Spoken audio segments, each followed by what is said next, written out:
Hello again, a boy in his Bible. I should suspect you're getting used to me by now, and I hope you are hearing the child in me more than the man in me. Of course, can't help the man popping up now and again. But the book of Chronicles, the book of Chronicles, I noticed in my King James Bible the dates were different to the Kings and to Samuel's, and slowly I began to realize that they were written many years later. The children of Israel have been exiled in Babylon. Now they come out of Babylon. And somebody, maybe Ezra and some of his scribes, or maybe some of his scribes, wanted to give a history to the children of Israel, but a history of encouragement to say, this is your past. This will help you if you reflect on it and learn from it for your future. This is why some of the bad things that you find in Samuel's and Kings, you won't find in Solomon. Today we would call it a spin. It wasn't a spin, but we would very likely call it a spin, trying to give the best things from the book. And what you have here in the first book, the understanding of your history. And in the second book, you have from dedication to disaster. We'll come to that in the second book. I'm going to try and do both the books together. So obviously I'm not going into detail. I'm just trying to, again, encourage you to read it and give you some of the things that I took from it. The huge amount of material given to the history in its past, I found illuminating as well as difficult. I found all names when it comes to genealogies and history difficult. But there was something different here. In coming back, they mention children from all tribes, not just the tribes of Judah and Benjamin. I would have thought they'd have only talked about the tribes of Judah and Benjamin. You get the feeling that it's much more than that. You get the feeling that somehow that you don't know that the not what we call the lost tribes, because as tribes they're lost and have been lost, but individuals found themselves wanting to come back and come back as they did to Judah and to Benjamin and spread out and again would eventually be in all parts of Israel as we find. And so in the first bit of history, maybe we can see a glimmer of hope that the nation as a one nation would be united. It's also the history of King David. Of course, it mentions Saul and it mentions Solomon in the two books, but you get the feeling that the main focus as you read through is on King David. And it's King David in his virtues, not King David so much in his vices. You've got to go back to the historical books, not this book that's there to encourage a new generation of children of God in the name of Israel. Its author, we don't know its date because of the way it was written, maybe 400 years before Christ, 500 years before Christ's being writing. What you learn from the books, in the first book you learn of God's promises and of God's covenant, restored, that although they'd spent their 70 years in exile, God hadn't forgotten his covenant. God never forgets his covenant when they are unconditional. And his covenant to King David was unconditional. The covenant to Solomon was conditional. The covenant to David and the house that would be built then was unconditional. And unconditional because in those days that would eventually be on the ideal king, who is the King of Kings and Lord of Lords, and you know who he is. It's Jesus. And so you have this sense of the history of God's people, the history of God's king, God's purposes and God's covenant.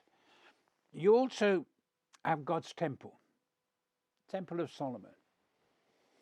And it's in the Temple of Solomon, some of the best things about the temple and about Solomon, again, in the history that's there to encourage God's people.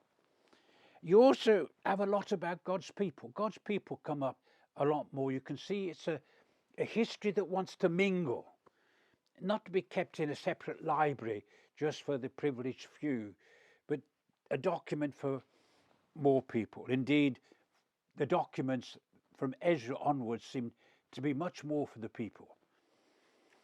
And what do you learn from this?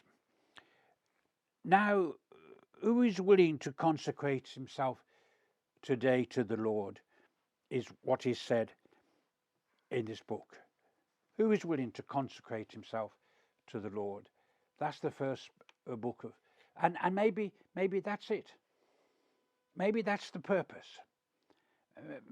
Maybe all everything that's put together is to ask you a personal question. Will you today consecrate yourself to the Lord? On this day, am I willing to consecrate myself to the Lord? Was I willing to consecrate myself to the Lord in my difficult days? Maybe now, much more so. Maybe in my difficult days, less so. But the emotional element in your soul and in your spirit has to be say, I will consecrate myself this day to the Lord, and I will be his. It's knowing who we are. It's learning from history.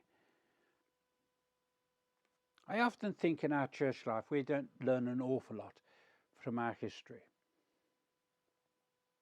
I went to a church called, well, I'm not going to give its name because it's going through difficult times at the moment.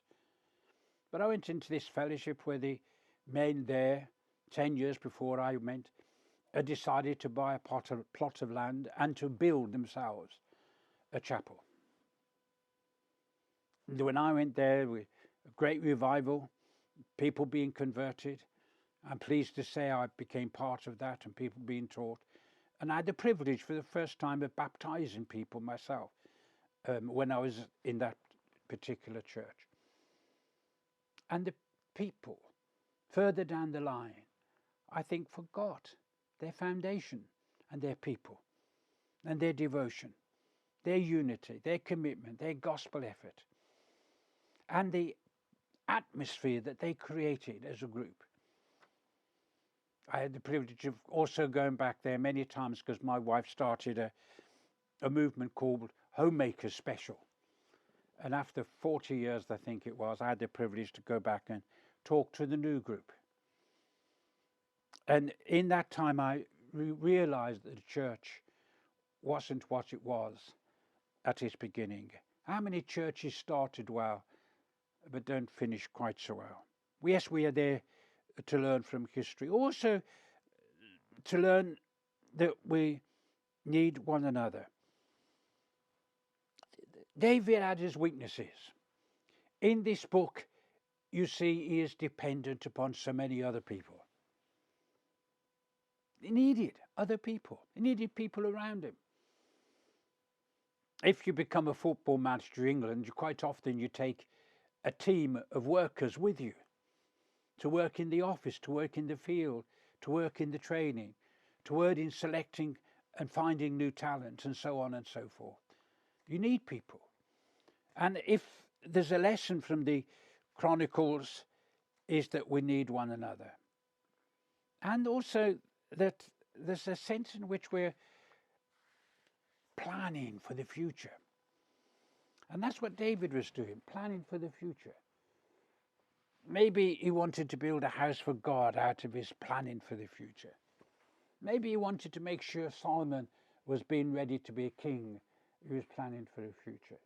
There are elements in this book which you see of planning for the future. When you come to the second book of Chronicles, it starts off with Solomon, and it starts off with a most incredible celebration of the temple. There is a dedication. We want you, God. We need you, God. Please be with us, God. We want to be your people. And then from the top it began to crumble. Too much wealth, too much riches, and too many horses. That might say it's strange because they needed horses for their protection. 2 Samuel is the end of the kings, the leadership of the kings. Did I say 2 Samuel? I meant 2 Chronicles. 2 Chronicles is the end of the kings. And there's a long list of kings, but they end up in Babylon, the last. And you get the cry of Josiah, who brought about some kind of revival, discovered the word of the Lord, and those kind of things. But you know you're coming to an end. You know the kingship in Israel did not work. The experiment lasted a relatively short period of time, less than 500 years. It was over. And there would never be a genuine king in Israel again. And although Israel has defied all the nations and survived, and still surviving, and with the help of America and Britain and other countries, she is strong at this moment in the Middle East. But it was the end of kingship. The leadership had failed. We were going to have introduced a new kind of leadership in our New Testament, and it would be a leadership of shepherds in small flocks of people, not in huge churches, but small to medium churches. But that was another story. This story was coming to an end. There was God's temple, there was God's priests, there was God's law, there was God's prophets, and there was God's kings, and they all came to an end. You say that's pessimistic. Well, the book ends that way. It starts off with the trumpet sound, and it starts off with a different trumpet sound. This one is lament. And if you want to read what happened, read Lamentations. Indeed, can I encourage you to read Lamentations after reading your Chronicles? That would be a good place to conclude the end of leadership as we know it. Oh, there's still going to be new leaders. There's going to be the Ezra, and there's going to be the Nehemiah, and there's going to be various prophets that would be seen as leaders in the land. But you wouldn't have that kingship. You wouldn't have that build-up of authority and power the kingship had. That was all over. And with it was the tabernacle and the temple. And we'd have to see a new beginning many hundreds of years later. So read both Chronicles and you'll gain something from it. And you will gain something from it. I promise you. Boy in his Bible. Thank you for listening.